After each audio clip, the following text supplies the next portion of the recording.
The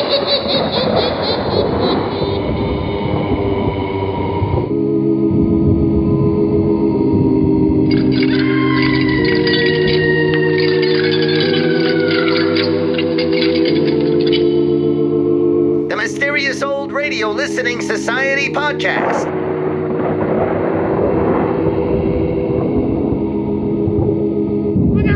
Welcome to the Mysterious Old Radio Listening Society, a podcast dedicated to suspense, crime, and horror stories from the golden age of radio. I'm Eric. I'm Tim. And I'm Joshua. We love mysterious old-time radio stories, but do they stand the test of time? That's what we're here to find out. It's still 2020, and thanks to COVID-19, we join each other via Zoom to bring you the third installment of a 6-part Suspense-o-rama, featuring suspense episodes selected by you, our mysterious listeners. Today, we listen to a suggestion from Heather, Riabouchinska, by Ray Bradbury. Bradbury is often credited with bringing science fiction into the literary mainstream. Known mainly for his mastery of the short story, Bradbury was also an acclaimed novelist. Fahrenheit 451, his depiction of a book-burning dystopian future, still resonates with readers today. His collections of thematically linked short stories, including The Martian Chronicles and The Illustrated Man, juxtapose the nostalgia of childhood with anxieties about the future. Suspense was the gold standard of dramatic radio, airing on CBS from 1942 to 1962. Over the course of its 20-year run, Suspense presented 7 of Bradbury's stories, some adapted from published works, others written specifically for suspense. Along with traditional thrillers like The Screaming Woman and The Whole Town Sleeping, the program presented 2 of Bradbury's well-known science fiction stories, 0 Hour and Kaleidoscope. Riabouchinska was sold to Suspense prior to publication and adapted for radio by frequent suspense contributor Mel Donnelly. The story was eventually published in the June-July 1953 issue of the Saint Detective magazine, and later collected in Bradbury's 1964 anthology, The Machineries of Joy. For publication, the title was changed to And So Died Riabouchinska. Riabouchinska has been adapted for the small screen twice. Once for Alfred Hitchcock Presents in 1956, starring Claude Rains as John Fabian and a very young Charles Bronson as Lieutenant Detective Krovich. And again for Ray Bradbury Theater in 1988, with Alan Bates as Fabian and Jean-Pierre Calfon as Krovich. Don Manelli returned to adapt the story for Alfred Hitchcock Presents, while Bradbury penned his own adaptation for Ray Bradbury Theater. Although not explicitly stated in the story, it is likely that the name Riabouchinska is a nod to the Russian-American prima ballerina Tatiana Riabouchinska. An international ballet star at the age of 15, Riabouchinska was the oldest of choreographer George Balanchine's so-called baby ballerinas, who helped to bring fame to Ballet Russe de Monte Carlo in the 1930s. On a far more lowbrow note, Riabouchinska was also the model for the dancing hippopotamus in the 1940 animated film Fantasia. And now let's listen to Riabouchinska from Suspense, first broadcast November 13th, 1947. It's late at night, and a chill has set in. You're alone, and the only light you see is coming from an antique radio. Listen to the sounds coming from the speaker. Listen to the music, and listen to the voices.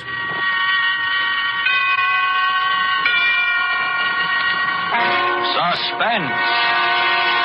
Tonight's Suspense brings you an all-star cast of Hollywood's finest radio players in the premiere of a remarkable story by Ray Bradbury called Riabouchinska. But first, we'd like to remind you that in hotels, restaurants, and homes of distinction, wherever hospitality is a gracious art, the knowing host serves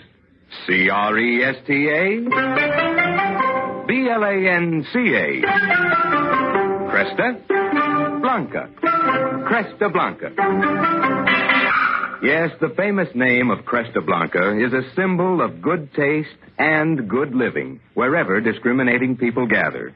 And when you serve proud Cresta Blanca California wines, you pay guests the highest compliment a host can offer.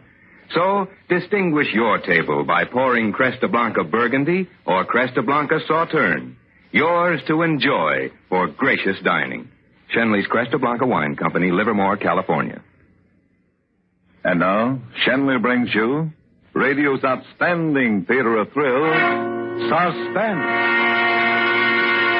Presented by Roma Wines. That's R-O-M-A. Roma Wines of Fresno, California, for your everyday enjoyment. Tonight, starring Joseph Kearns, Lorene Tuttle, Wally Mayer, and Armana Fargey in Riabouchinska, a suspense play produced, edited, and directed for Shenley by William Spier.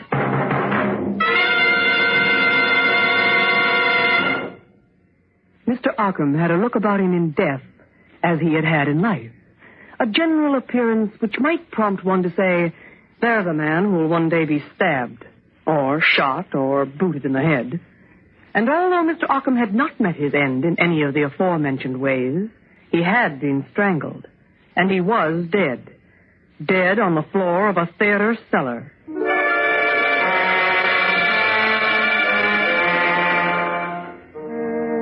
Yes, Mr. Ockham was deceived, and nobody seemed to care. Nobody but Detective Lieutenant Krovich, who'd been sent down to have a look around.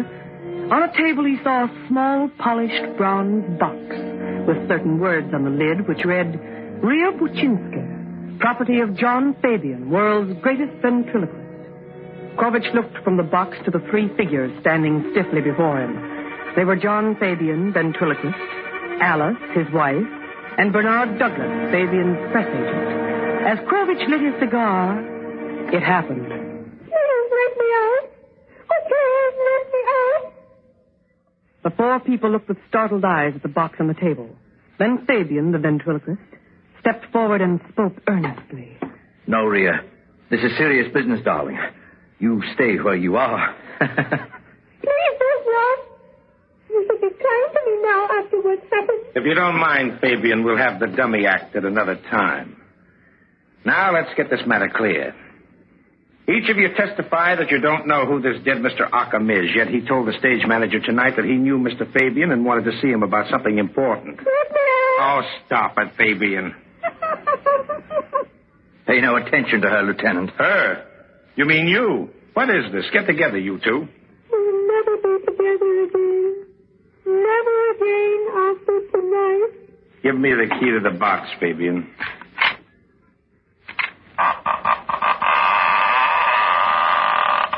Thank you. Krovich stood motionless, just looking down, seeing Riabouchinska lying in her box and not believing what he saw. He thought, there were nights in life when you dreamed, and this is what you dreamed. There were women you saw in life, far down the street, walking, fragile, far away, unattainable, and this tiny figure was one of them. There were voices that you heard singing high in a dark church loft. Voices that made the candle flames shudder and dance to every cadence. And this was one of those voices. On a summer afternoon, you watched a spider gracefully spinning its cloudy web. And now, that web was Riabouchinska's evening dress, here and now. You had heard of honesty and intelligence and frankness and unafraidness all your life. And now, it looked straight up at you, fearlessly, shiningly, from a puppet's eye. She was so beautiful your throat closed and you were sad, because you knew that she was only a puppet. John Fabian tenderly picked up Riabouchinska. Oh, isn't she beautiful? She's carved from the finest wood, Riabouchinska is. She's appeared in London, Paris, Rome, New York. Everyone in the world knows her and loves her. Many people question Riabouchinska's authenticity. They think she's really alive, that she's a midget. People just cannot believe she's constructed of wood. John Fabian's wife, Alice, stood glaring at her husband with a look of pure hatred. But he was aware of no one but the lifelike figure he held in his arms. And speaking to him, it said, Please don't go on about me, John. Alice doesn't like it. Alice has never liked anything about you, Rhea. No, not here and not now, John. Tell me, Lieutenant, how did it all happen? I mean, about poor Mr. Ockham. What is this? You'd best return to your box, Riabouchinska. But I don't want to. I have as much right to listen and talk. I'm as much a part of this murder as Alice. Or Mr. Douglas. Don't drag me into this, you little witch. And the manner in which he replied made it obvious that Riabouchinska was more than an illusion to him, for he reacted to her as to a real person. It's just that I want the truth to be told. And if I'm locked in my bronze casket, there will be no truth. But John Fabian is a consummate liar, and I must watch him. That's right, isn't it, John? Yes, I imagine it is. John loves me best of all the women in the world. And I love him. And try to understand his wrong way of thinking. We're wasting time. If you think you'll interfere with my investigation, Fabian... Lieutenant, I am helpless. But she's in your throat. No, she is in my heart, which is much deeper. Sometimes I'm powerless. Sometimes she is only herself, nothing of me at all. Sometimes she tells me what to do, and I must do it. She watches over me, reprimands me, is honest where I am dishonest, ethical where I am wicked as old sin. She lives her life, I live mine. She's raised a wall in my head between herself and me, and she lives there, ignoring me if I try to make her say improper things, but cooperating if I suggest the correct words and pantomime. So, if you intend going on, I'm afraid Rhea must be present. No, locking her up will do no good. Lieutenant Krovich sat quietly for a few moments. Then he seemed to make a decision. All right. Let us stay. Maybe before the night's over, I'll be tired enough to ask even a ventriloquist dummy questions.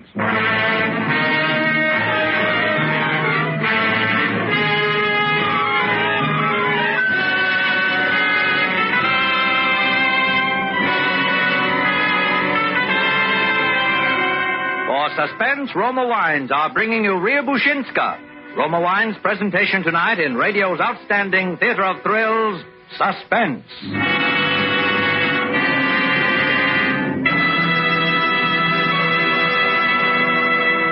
Suspense, radio's outstanding theater of thrills, is presented by Roma Wines. That's R-O-M-A. Roma Wines, selected from the world's greatest reserves of fine wines. Some hosts have a way of making you feel completely welcome whenever you drop in for a visit. Theirs is the kind of hospitality that says, come in and make yourself at home. Well, such is the hospitality of millions of Americans who always keep Roma California wines on hand. For Roma wines lend sparkle and companionship to any occasion.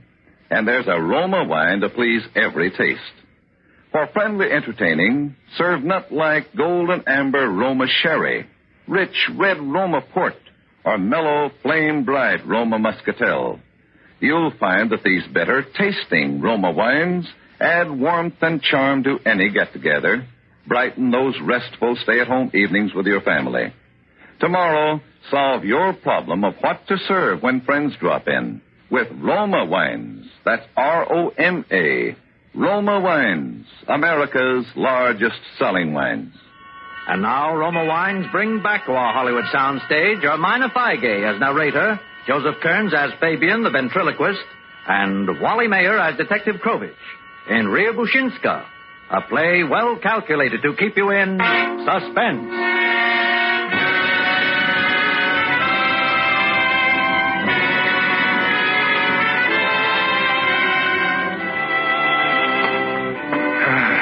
Once more, Mr. Douglas, do you recognize the dead man? No.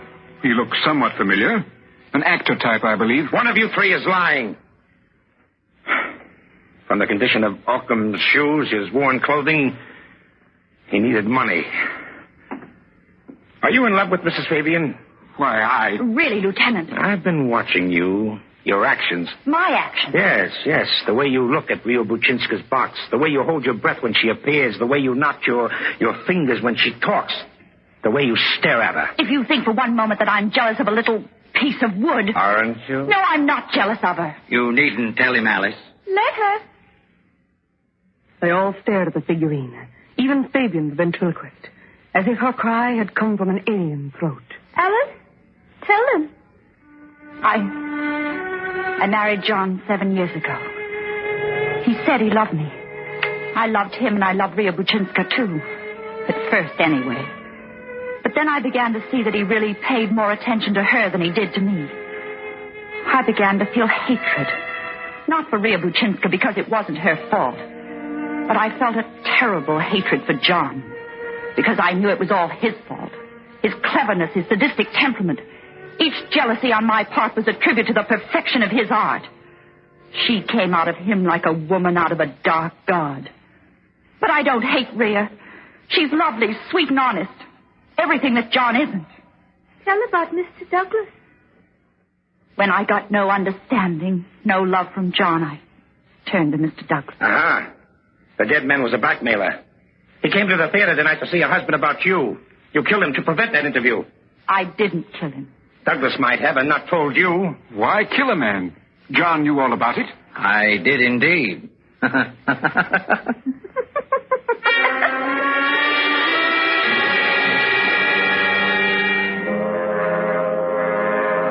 The next day, Lieutenant Krovich was back. Yes, come in. Well, Fabian, I have something here which might interest you. With a tight grin in his face, Lieutenant Krovich held out the photograph of a woman. Fabian stared at the shiny picture before him, and then he fell back in his chair. He shut his eyes as if with a great ache in his head. Krovich turned the picture over carefully and began to read from the typewritten data on the back. Name, Ilya Riamansk. Weight 100 pounds, blue eyes, black hair, oval face. Born 1914, New York City. Disappeared 1934. Believed a victim of amnesia, of Russian Slav parentage. Oh, no. You know, Fabian, it was pretty silly to go through the files for a picture of a ventriloquist dummy. They all laughed at headquarters. And yet, here she is, Riabouchinska. Not papier-mâché, not wood, not a puppet. But a woman who once lived and moved about and disappeared. Take it from there, Fabian. Well, Lieutenant, there's nothing to it. I saw her picture long ago. Liked her looks and copied my puppet after her. Nothing to it, huh? Listen, Fabian, this morning I went through a stack of Billboard magazines that high. In the year 1934, I found an interesting article concerning an act playing the smaller circuits, known as Fabian and Sweet William. Sweet William was a little male dummy. As usual in such acts, there was a girl assistant, Ilya Riamansk. Look at that picture. The resemblance between the real woman on one hand and Riabouchinska, the puppet, on the other, is startling. She was my assistant, but that was all. I simply used her as a model. It all starts and ends with Riabouchinska. Why should you love a puppet so intensely? Because you love the original woman intensely. All right. In 1934, I was billed as Fabian and Sweet William. Sweet William was a small, bulb-nosed little boy dummy I carved years ago. I was playing Los Angeles when this girl, Ilya Riamansk, appeared at the stage door one night. She wanted a job. I remember. It was autumn.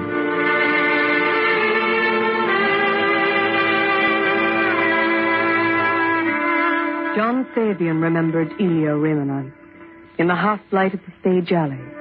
He remembered how startled he was at her fresh beauty, her eagerness, the way the rain, when it came down through the narrow alley, caught in her dark hair and touched her feverish cheeks. She became his assistant, worked in the act, and in 4 short months, he who had always denied and scoffed at love became hopelessly lost with this woman.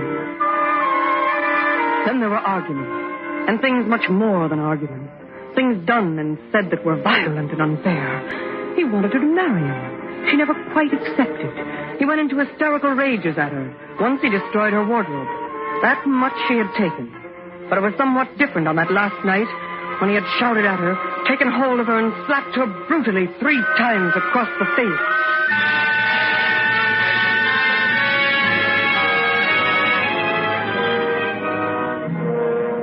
And Ilya Riamansk vanished that night.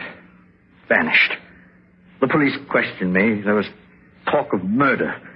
But she was gone with no trace. A record of her was sent to all the larger cities. That was the end of it for the police. But not for me. The knowledge of her going was too much. She might be dead or just run away, but wherever she was, I knew I needed her. One night I returned home more depressed than usual. I collapsed on a chair. And before I knew it, I found myself speaking to Sweet William in the totally dark room. William. Oh, this is all over and done. I can't go on. Coward, you can get her back if you want. No, I can't. No, I can never get her back. Yes, you can. Think of a way to get her back. Think of a way. Come on, you can do it. Put me away. Start all over. Start all over? Yes. Begin carving. Exactly. And slowly and lovingly. Carving.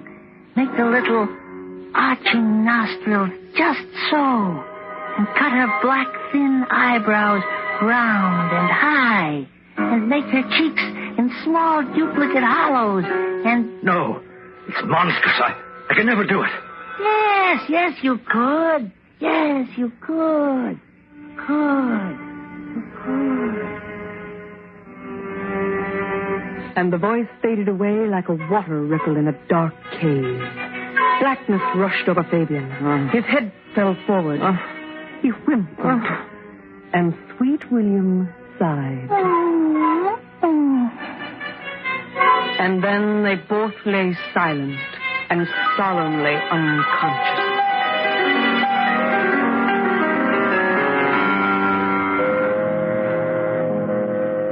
The next morning, John Fabian purchased the best grained piece of wood he could buy.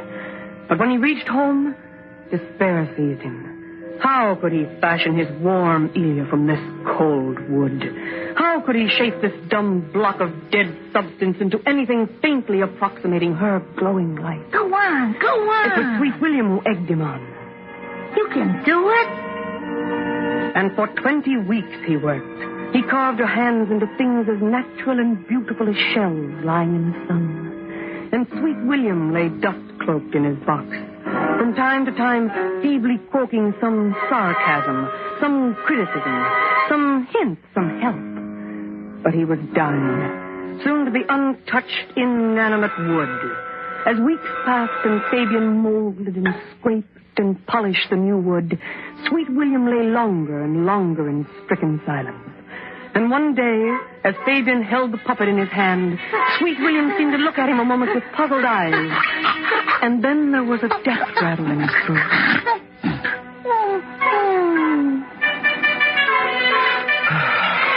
And Sweet William was gone.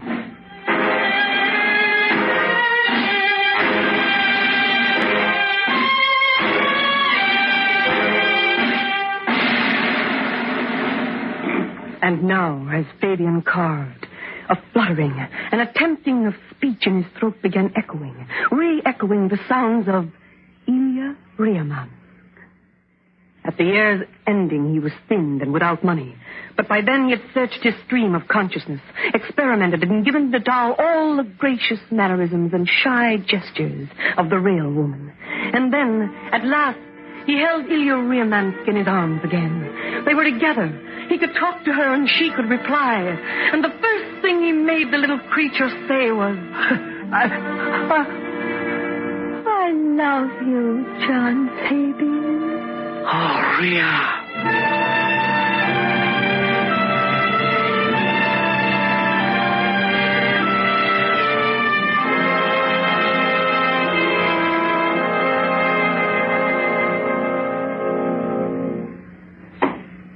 I see. And your wife? Alice. She was another of my assistants. She did her work well. She loved me. I don't know why I married her. I see. What about the dead man, Arkham? I'd never seen him before until you showed me his body in the cellar. That's not true. Don't lie, John Fabian. Fabian's cheeks drained white and the bones jutted out tensely. The puppet spoke, looking straight at Krovich. John received the first blackmail letter a month ago. It said simply, Riabouchinska, born 1914, died 1934. Born again in 1930. Fabian seemed paralyzed, unable to answer. He had a trapped, helpless, insane expression. His lips trembled. He searched the room as if seeking some way out where a frustration and a truth did not wait to bar his way. Occam threatened to expose me to the world.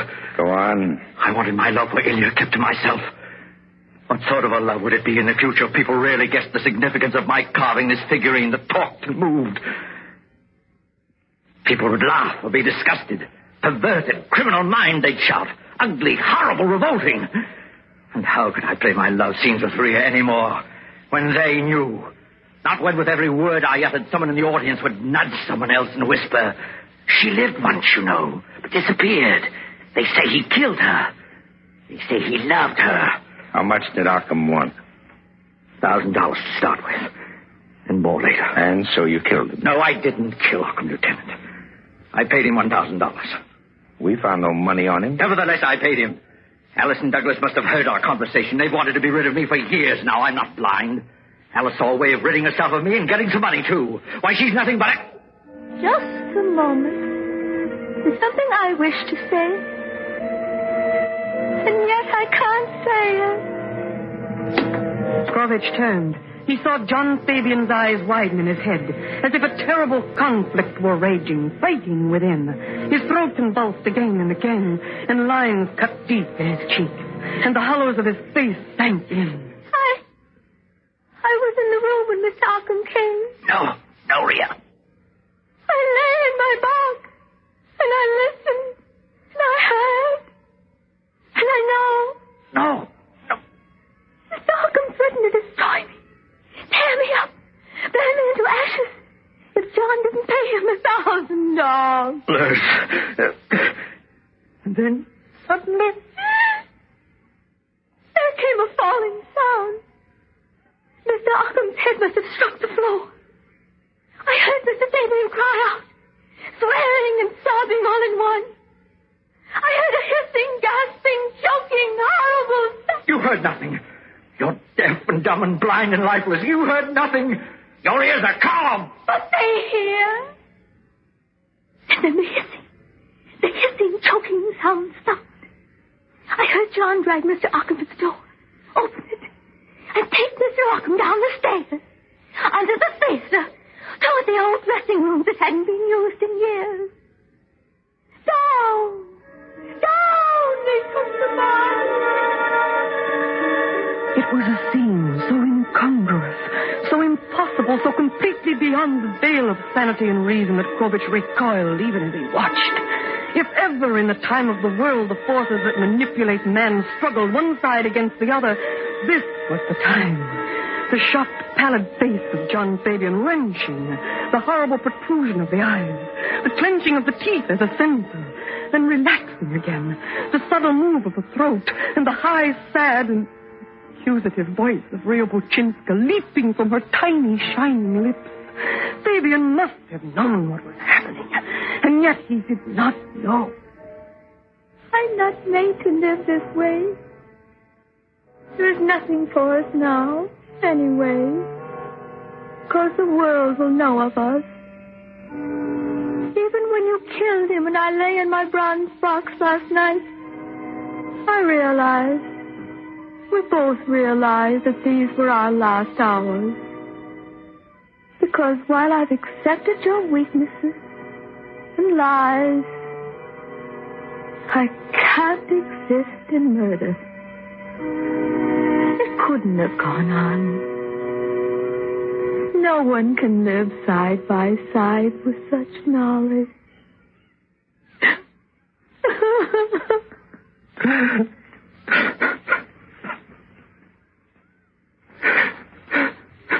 Fabian took her in his arms and held her high into the warm sunlight. She looked down at him with her clear, honest way of seeing him. There were angry, helpless tears in his eyes. His hands shook, and in shaking made her tremble too. Her mouth closed and opened, silent, gaping and shutting again and again with no word. Fabian began to sob. He closed his fingers unbelievingly around his own throat. his eyes numbed. He looked like a man trying to remember something beautiful. Her voice, how it sounded, how to make it sound again. How to make her take back all she had said that was the truth. Oh, she's gone. She's gone. And I can't find her. I try, but I can't find her. She's run off behind the dark wall. And so deep down and far away in the night, I'll never be able to find her again. Yes, she's gone. Riabouchinska slipped bonelessly from his limp hand, folded over and glided noiselessly down to lie upon the cold, dirty floor. Her eyes closed, her mouth gently sealed. Fabian didn't even look at her as Krovich led him away.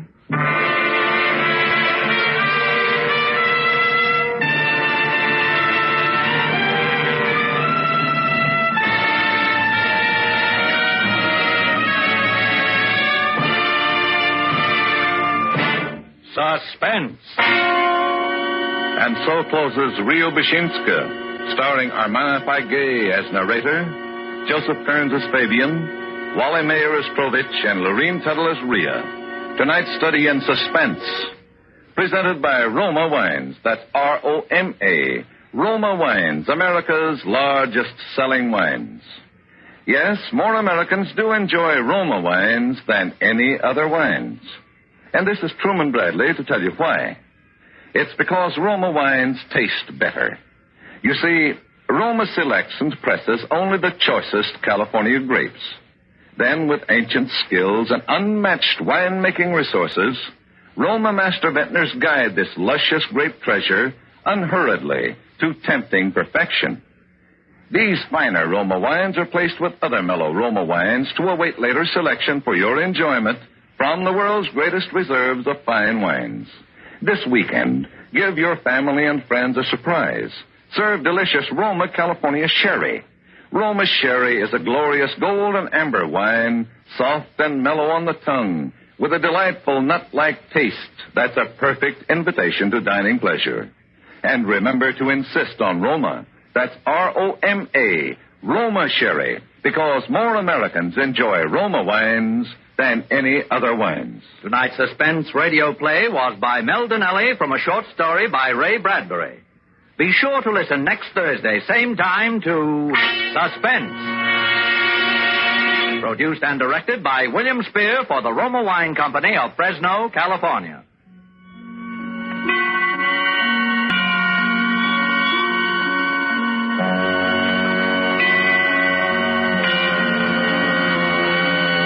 This is CBS, the Columbia Broadcasting System.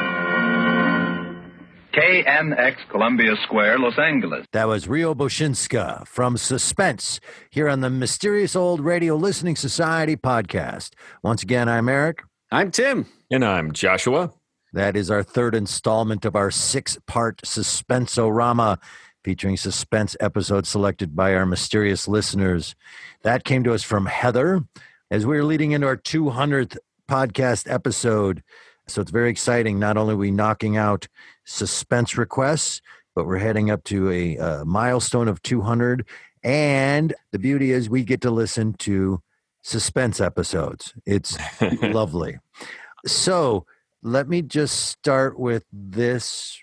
Just when you thought that ventriloquist dummy horror tropes were about as horrifying and grotesque and disturbing as they could get, along comes this. So you found this creepy? Not in a traditional way.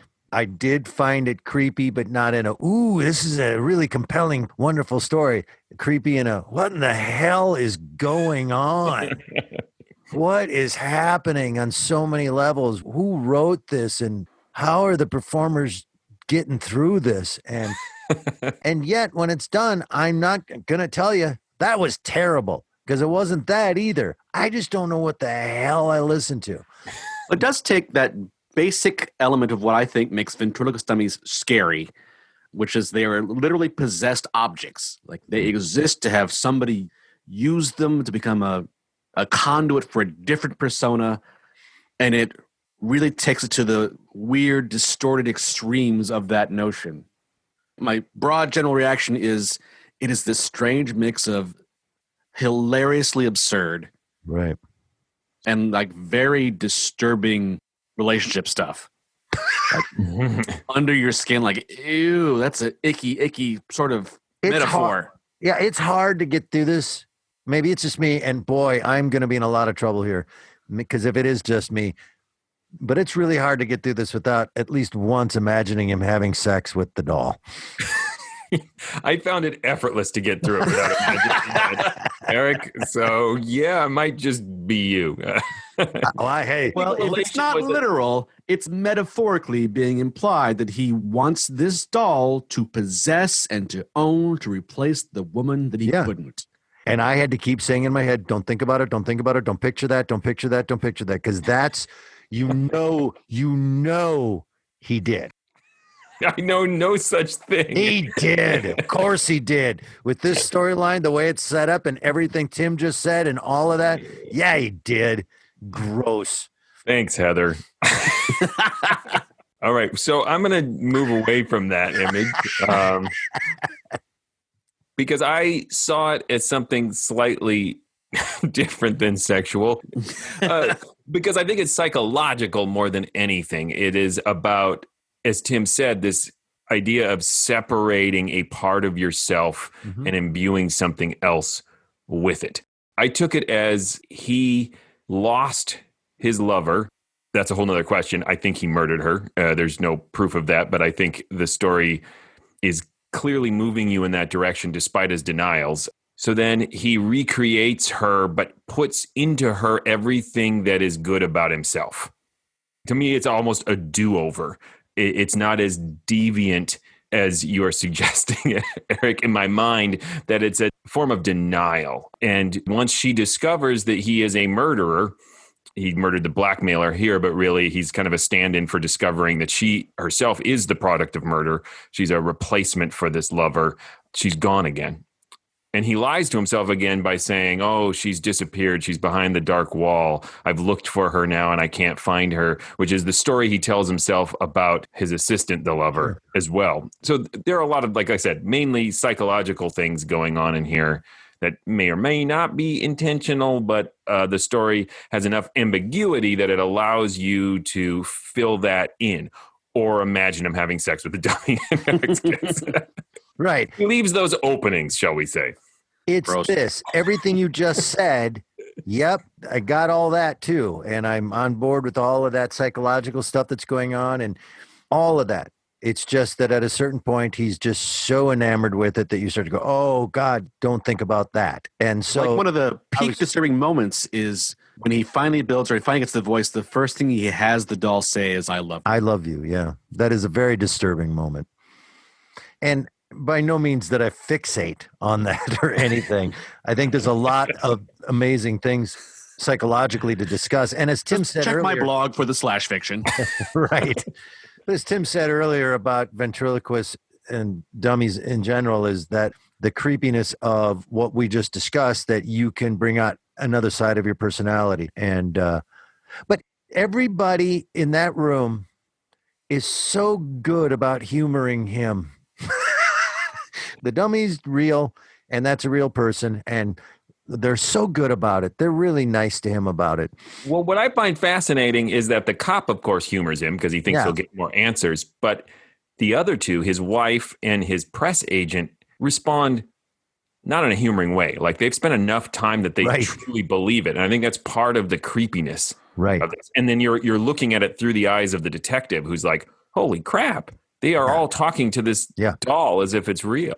Alice likes the doll. She's jealous, but she holds nothing against the doll. She's good and honest and everything that John isn't. Yeah. That's an interesting way that this story differs from other ventriloquist dummy stories, is that usually you're infusing your darkest impulses into the dummy. And then the question is, like, does this dummy become a murderous thing because it's secretly yourself? Here he takes everything. And maybe it is a reaction to, like, I've murdered this woman. I feel terrible. So I'm going to take everything about myself that is redeemable and good and put it over here just to sort of protect the good version of me, and then separates it from himself so that everyone else's reaction to it is, yes, we want to protect her because she's the good part of him. Yep. And I think it's interesting that he has to kill a part of himself for this to happen. Willie? Yes, Sweet William. Sweet William. And that's, to me, the creepiest part of this entire episode is when Sweet William is like, you should make her replace me, and then he slowly dies. Okay, so possibly the most horrific death scene in all of old-time radio was performed by a dummy. That was hard to listen to. Also, do you know who the voice is of Sweet Willie? No, it was great. Let me get to my Is it notes. Joseph Kearns? Did he do it himself? Joseph Kearns. Oh, yeah, because he's great as Fabian as well, especially when he breaks down near the end. Yeah, but that death scene is hard to listen to. We've talked about it before, the fine line between comedy and horror. And this has a very thin, nearly transparent line. I think it stays on the creepy line, but what's great is that he commits. His death rattle is the death rattle of a ridiculous ventriloquist dummy. But because he commits to it and you go, well, no, he's really dying. And this is how a ventriloquist would make his dummy die. It's both creepy and poignant at the same time. I thought this swung wildly back and forth between ridiculous and absurd, and then back to really skin-crawling horrible. Like when they opened the box, the Foley for opening that box. Yes. Was like, is this a 40-foot by 40-foot box? I don't know why I wrote this, but on my notes it says, that's a really creepy box. They put a lot of character in that. Yeah. Oh, and then the very end with the descriptions of he won't let her talk. He can't talk himself. The situation is so ridiculous, but it's described in such grotesqueries that it's both. Like, that's absurd, and because I know what this means, it's like, ugh. That was eloquent. Really, ugh. I 100% agree. I think that's the best way to put it. Ugh. There's a lot of that in here. What was your review of Riabouchinska?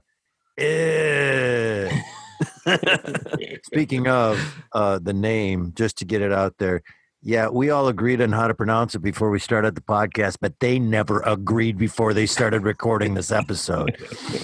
Riabouchinska. They all had it different. I'm going to blow your mind, guys. Yes. I did some research. Whoa. The actors who played the narrator, who fulfilled the narrator role. June Havoc? Yes. Armana Fargey, pseudonym for actress June Havoc, who, younger sister of Gypsy Rose Lee.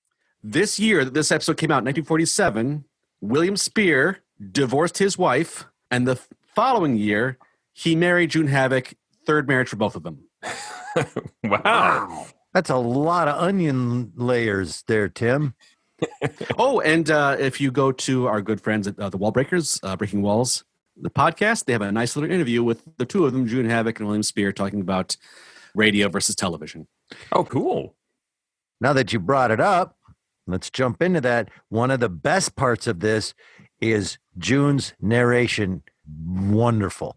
She has a riveting style, voice, everything about that narration.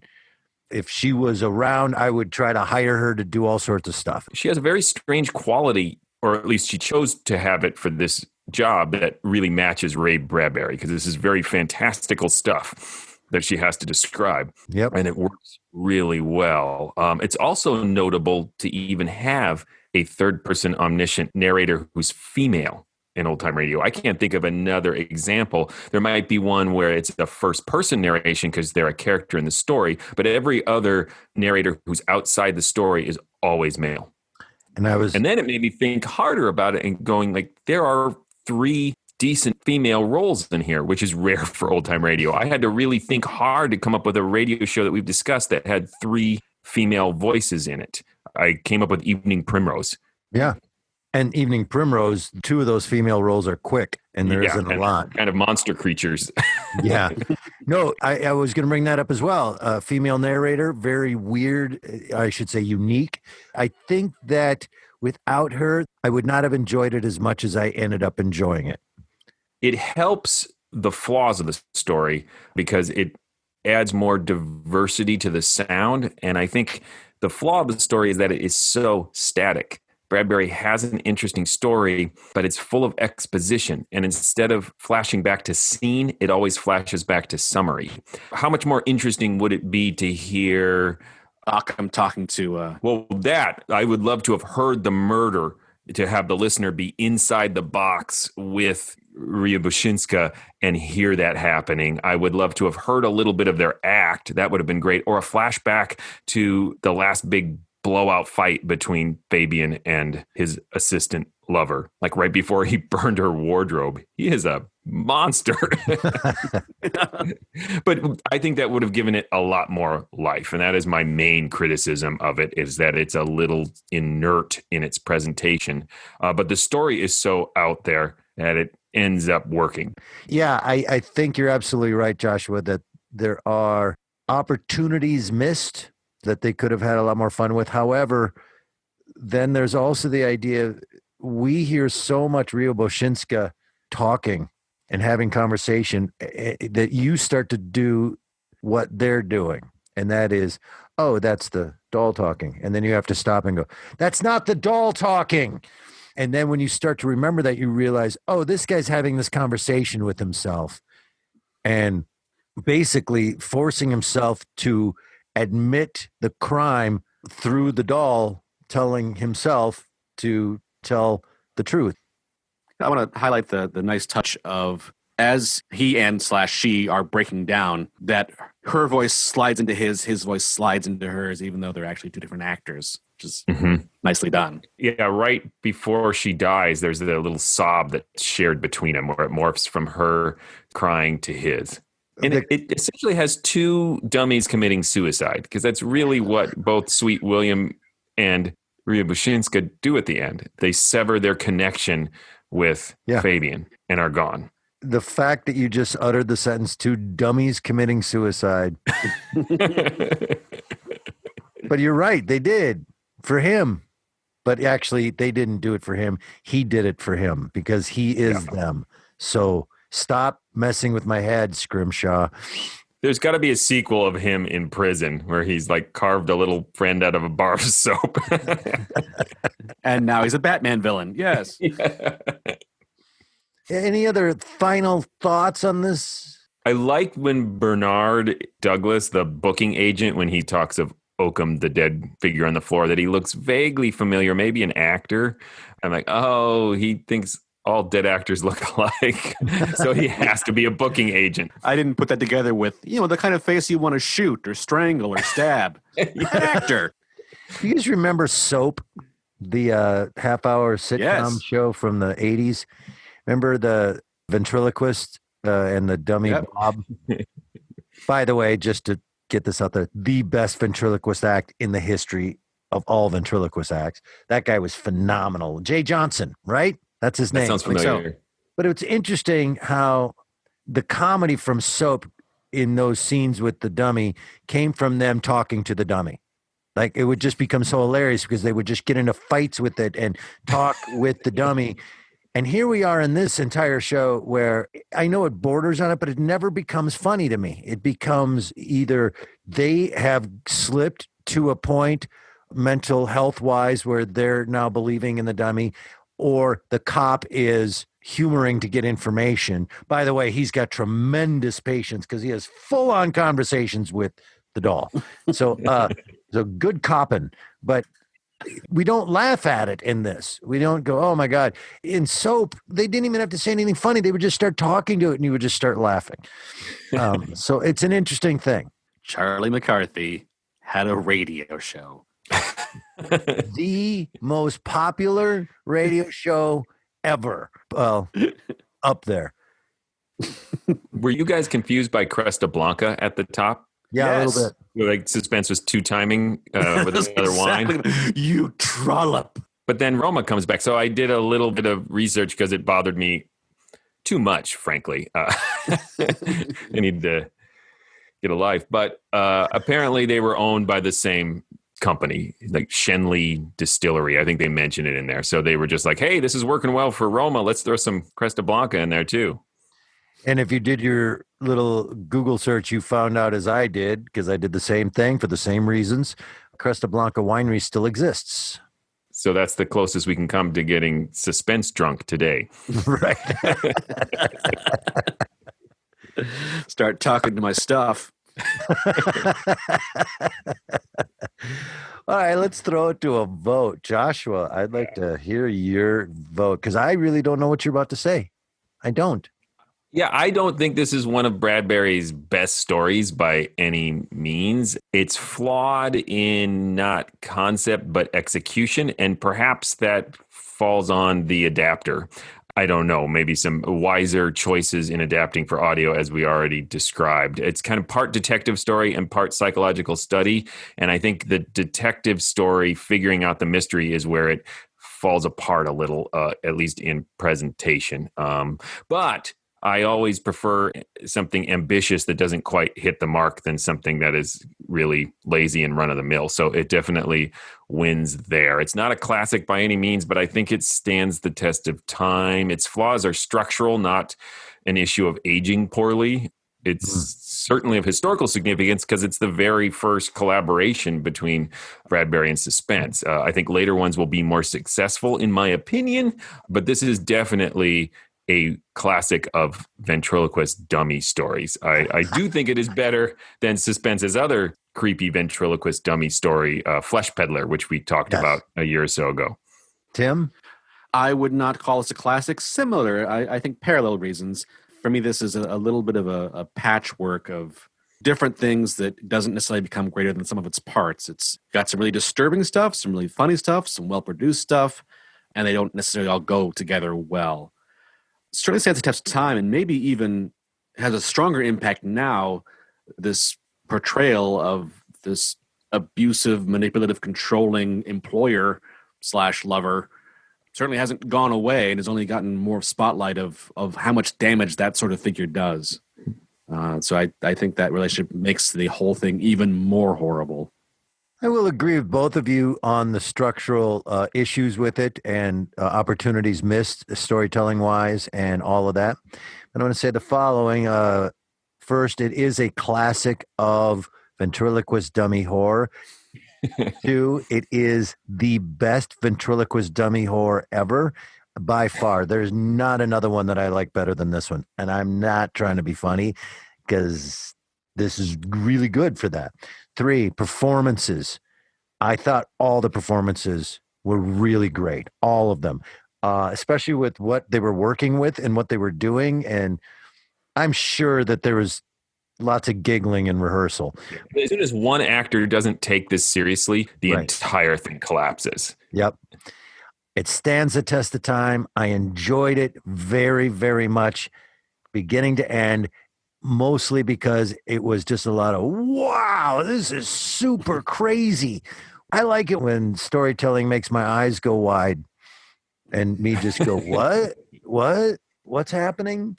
Not to the point of dark fantasy. That's not what I mean. That's when your eyes go cockeyed. You're like, what's happening? Yeah, they squint. One gets really swollen and pops out of your skull. All right, Tim, tell them stuff. Please go visit ghoulishdelights.com, home of this podcast. All kinds of things there for you. You can link to our social media pages. You can comment on episodes. You can send us messages. If you have episodes you want us to listen to, suspense or otherwise, send us a message. We'll add it to the list. And you'll also find that I shouldn't have started this one. That's too many. That's 1 sentence too much. I don't have anything for it. You just panicked. I freaked out. You disappeared behind the dark wall and we searched for you, but you were gone. You can also go to patreon.com/themorals and support this podcast. We have a lot of great benefits and different tier levels. We recently went through and did a refresh and added a lot of fun stuff, including a monthly Zoom happy hours with our patrons where we talk about, you guessed it, old time radio. It's a lot of fun. And so if you'd like to join us, think about supporting us at patreon.com/themorals. And we do theatrical productions of old-time radio, recreations, and original work because this is 2020. And just for reference, for everybody in the distant future, it's November of 2020. You can now hear or watch us perform online by going to parksquaretheater.org. That is a theater company we're currently working with. And coming up in December, we're going to be doing a recreation of the 1939 classic Christmas Carol done by Mercury Theater on the air. Again, you can watch us and listen to us do that performance by going to parksquaretheater.org. You can also go to our YouTube page and subscribe. You can also listen to and watch the pilot episode for our video podcast, The Mysterious Old Radio Watching Society. On that particular episode, watching a lights out TV show, Dead Man's Coat. And if you enjoy it, again, it's connected to Patreon. We're going to be putting out new episodes each time we reach a new goal on Patreon. So if you like it, help us out and we'll get to the next episode. All right, what's coming up next? Next, we are going to be doing another episode of Suspense. Imagine that. It is Murder in G Flat. Until then... Look out! Sweet William seemed to look at him a moment with puzzled eyes. And then there was a death rattle in his throat.